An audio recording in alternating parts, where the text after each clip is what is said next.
Très bien, merci beaucoup. Merci d'avoir invité Alain Juppé. Je voudrais d'abord l'excuser auprès de vous, personnes sur la tribune, mais aussi toute la salle. Il était effectivement dans le sud-ouest, à la fois à Bordeaux et en Pays Basque ce matin, et il pouvait difficilement se libérer. Je vais essayer de faire au mieux. D'abord, peut-être le cadre général dans lequel s'inscrit sa pensée sur les questions de sécurité et de justice.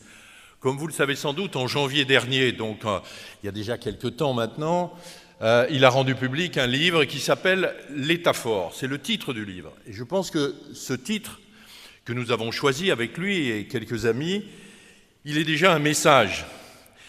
Il veut dire qu'il y a dans notre pays aujourd'hui nécessité de redonner à l'État sa force, sa puissance, sa capacité d'agir dans le domaine régalien. Dans l'esprit d'Alain Juppé, effectivement, l'État fort, ça ne veut pas dire que l'État doit s'occuper de tout, partout, dans tous les domaines.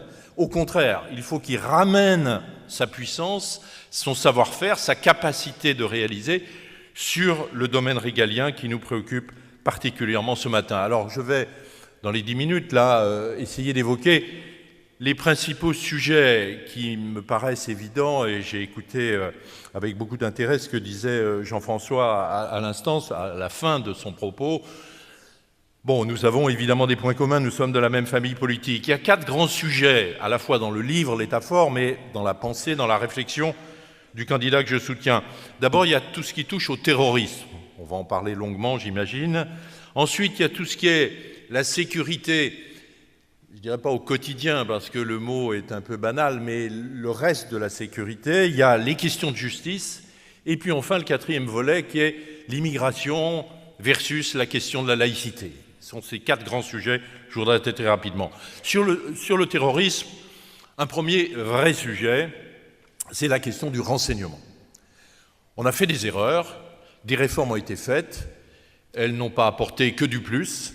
Et il est donc absolument nécessaire, au vu de ce qui se passe depuis, en particulier ces dernières années, de réorganiser notre système de renseignement et en particulier de renforcer ce que nous appelons le renseignement territorial, ce que faisaient autrefois les renseignements généraux. Il ne s'agit pas de recréer les renseignements généraux, mais ici, il faut recréer quelque chose, redévelopper le renseignement territorial pour arriver à une efficacité de ce type, pour que nous puissions repérer ce qu'on appelle les signaux faibles. Pourquoi ? Parce que de plus en plus, nous n'avons pas affaire à des terroristes, formule des années 2000 que j'ai connus comme garde des Sceaux, qui étaient dans des réseaux souvent internationaux, connus des services, etc. Mais nous avons souvent affaire à des individus qui interviennent presque de manière tout à fait individuelle, en étant très peu reliés à des réseaux structurés. Et donc il faut une autre manière de faire le travail de renseignement. Dans le cadre de ce renforcement du renseignement territorial, bien sûr, intégrer davantage la gendarmerie. On en parlera peut-être avec le général tout à l'heure, mais il y a là un potentiel considérable, et au-delà des querelles de boutique, faisons en sorte que ce fantastique réseau de renseignement potentiel puisse être mieux utilisé. Ensuite, le renseignement pénitentiaire. Je suis arrivé tout à l'heure, quand tu en parlais, je crois, Jean-François, c'est vrai que Alain Juppé a proposé dès le mois de janvier la création d'une police pénitentiaire, je serai amené à en reparler, pour faire en particulier du renseignement pénitentiaire. Il est absurde que, par la voie législative, il y a quelques mois maintenant, la garde des Sceaux de l'époque ait empêché que la pénitentiaire fasse partie du milieu du renseignement. Il est impératif de développer le renseignement en prison, et pour cela, je propose effectivement la création d'une police pénitentiaire qui aura plusieurs missions, celle du renseignement, celle d'assurer la sécurité dans les établissements, dans l'esprit de ce que nous avions fait lorsque j'avais créé les ERIS dans les années 2003-2004, ce qui permet d'éviter que les gendarmes et la police interviennent à l'intérieur des établissements. Les gens de la pénitentiaire peuvent le faire par eux-mêmes, et bien sûr d'assurer les extractions et les relations donc avec les établissements judiciaires. Dans le domaine du terrorisme encore, en matière pénale, simplement, on y reviendra sûrement dans la discussion, mais 2 mesures qui me paraissent importantes. La première, c'est d'ailleurs le juge Trévidic qui l'avait proposé, et nous avons repris cette proposition, qui est de passer à 20 ans la peine de prison maximale lorsqu'il y a condamnation pour association de malfaiteurs, de façon à mettre hors d'état de nuire, dans ce cas-là, les gens pendant plus longtemps. et également la création d'un délit de séjour ou de tentative de séjour sur les terrains d'opération qui donnerait au parquet des possibilités plus larges de mise en examen et donc de prison préventive. Rapidement, voilà sur le terrorisme ce que je voulais dire. Sur la sécurité en général, ce qui se passe en ce moment est d'une extrême gravité. J'imagine qu'on en parlera. Et je veux dire combien je comprends l'état d'exaspération, l'état de fatigue, l'état de surutilisation que ressentent les policiers et qu'ils l'expriment comme ils l'expriment en ce moment. Ça veut dire qu'il faudra effectivement mettre le paquet. Il faut d'abord mettre le paquet en termes de reconnaissance, et je partage ce qui a été dit par Jean-François avant moi sur l'alignement des policiers sur les gendarmes en matière de légitime défense. Alors bien sûr, il y a la jurisprudence de la CEDH et de la Cour de cassation, mais deux forces qui interviennent dans les mêmes conditions et qui n'ont pas les mêmes règles d'utilisation de leurs armes. Ça n'a pas de sens. Il y a un côté, je dirais, un peu méprisant pour certains d'entre eux. Et donc l'alignement me paraît nécessaire. Et puis il y a les questions matérielles. Et donc Alain Juppé propose la création de 10 000 postes supplémentaires, 5 000 par redéploiement, par le recrutement de 5 000 administratifs pour alléger les policiers dans leurs tâches administratives. La Cour des comptes a dit c'est 60% du temps du policier qui est dans les bureaux. Eh bien, faisons en sorte que les policiers puissent sortir et soient soulagés de tâches administratives, et puis 5 000 supplémentaires de policiers par rapport à ce qui a déjà été engagé par le gouvernement actuel. La simplification de la procédure pénale. J'ai discuté avec les organisations syndicales de policiers et de magistrats. Ils sont d'accord pour travailler ensemble pour simplifier la procédure pénale et pour alléger le travail du policier comme du magistrat. Faisons-le, ayons le courage d'y aller et essayons de ne pas nous embarrasser de faux obstacles, comme l'a fait encore récemment le gouvernement actuel. Et puis, un autre élément qui me paraît très important, on parlait du renseignement tout à l'heure, antiterrorisme, en matière de sécurité, c'est la même chose. Faisons en sorte que la population participe davantage à l'information des forces de police et de gendarmerie. Je pense que ça peut être un élément de renforcement de la confiance entre la population et les forces de l'ordre que de faciliter ces échanges d'informations. Il ne s'agit pas de rentrer dans un système de délation, il ne s'agit pas de ça du tout, mais il s'agit d'assurer cette relation et que la police et la gendarmerie soient à l'aise au milieu de la population qui leur fait confiance et qui participe. Bien sûr, parce qu'il faudra de la visibilité, il ne faut pas recruter comme ça une année puis on s'arrête l'année suivante, une loi de programmation sécurité-justice. On l'a fait à d'autres époques. J'ai pour ma part élaboré un tel texte pour la justice il y a une dizaine d'années. C'est très important que sur les 5 ans, on sache, en matière de sécurité de police et en matière de justice, quelle est l'augmentation des moyens. Il faut aussi revenir sur un certain nombre de textes qui ont été supprimés de manière idiote. Je pense par exemple à la loi Ciotti sur l'absentéisme scolaire. J'en viens plus directement aux questions de justice. La première des choses, c'est tout de même de redonner tout son sens aux décisions des tribunaux. Et de ce point de vue-là, je serai tout aussi critique que mon prédécesseur à la tribune sur cette affaire de l'application des peines.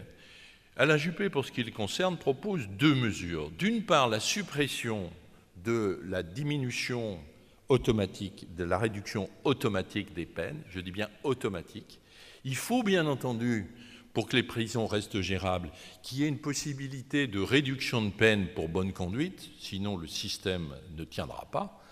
Mais il faut aussi qu'il y ait un respect de la décision du tribunal et que ce qui est décidé par un tribunal ne soit pas défait discrètement, sans aucun débat contradictoire, devant un juge de l'application des peines qui revient complètement en arrière. Et la deuxième mesure, c'est de supprimer les aménagements de peine, de les limiter à 1 an de prison maximum. Dans ce cas-là, on peut aménager une partie de la peine, et 6 mois pour les récidivistes, et dans ce cas-là, on peut aménager une partie de la peine, mais pas comme ça avait été décidé en 2009, jusqu'à 2 ans. Ça n'est pas sérieux, et c'est ainsi que le message est passé, qu'au fond, pour un certain nombre de délits, on ne fait jamais de prison en réalité, même si le tribunal condamne à la prison. Et puis en matière de prison, il faut se donner les moyens. La situation actuelle, elle est inqualifiable.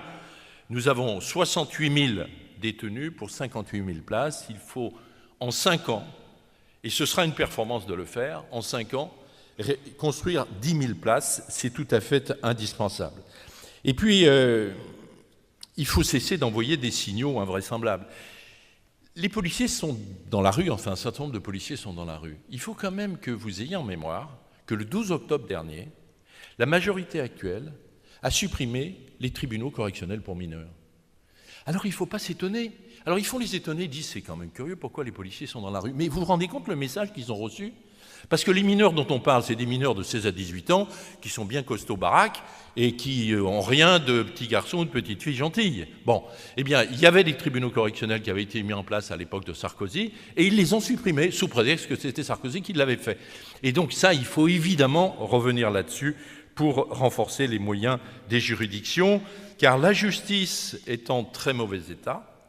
Il faut un plan d'urgence. Nous avons chiffré les choses. Alain Juppé propose pour les juridictions une augmentation de 5% par an pendant 5 ans du budget des seules juridictions.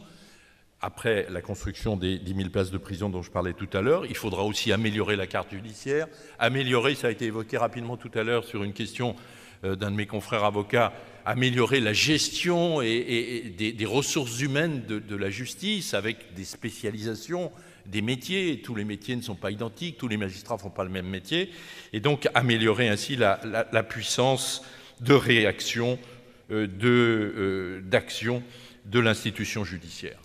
Le dernier sujet que je souhaite évoquer, bien sûr, c'est l'immigration et la laïcité. Je ne sais pas si vous me laissez au moins en dire un mot, et puis on y reviendra dans les questions. Je suis trop long, il y a tellement de choses à dire. Sur l'immigration, beaucoup est à faire. Il y faudra une énorme volonté politique, il y faudra une obéissance sans faille des systèmes administratifs, policiers, toutes sortes d'administrations qui s'en occupent. Il faut d'abord encadrer l'administration légale, et c'est l'idée d'un vote annuel sur les gens dont on a besoin, effectivement. C'est environ aujourd'hui 200 000 personnes par an, mais comme certains pays le font au Canada, ils disent on a besoin de tel type d'emploi, tel type d'ingénieur, tel type de technicien, etc. Et donc il y aura un vote annuel pour définir la politique d'immigration légale que l'on veut. Il faut réduire le regroupement familial et imposer que quelqu'un qui veut faire venir sa famille ait un emploi et non pas des aides sociales. Il faut contrôler avec beaucoup de volonté, et là, les parquets auront un rôle à jouer, les mariages blancs et gris, comme on dit maintenant.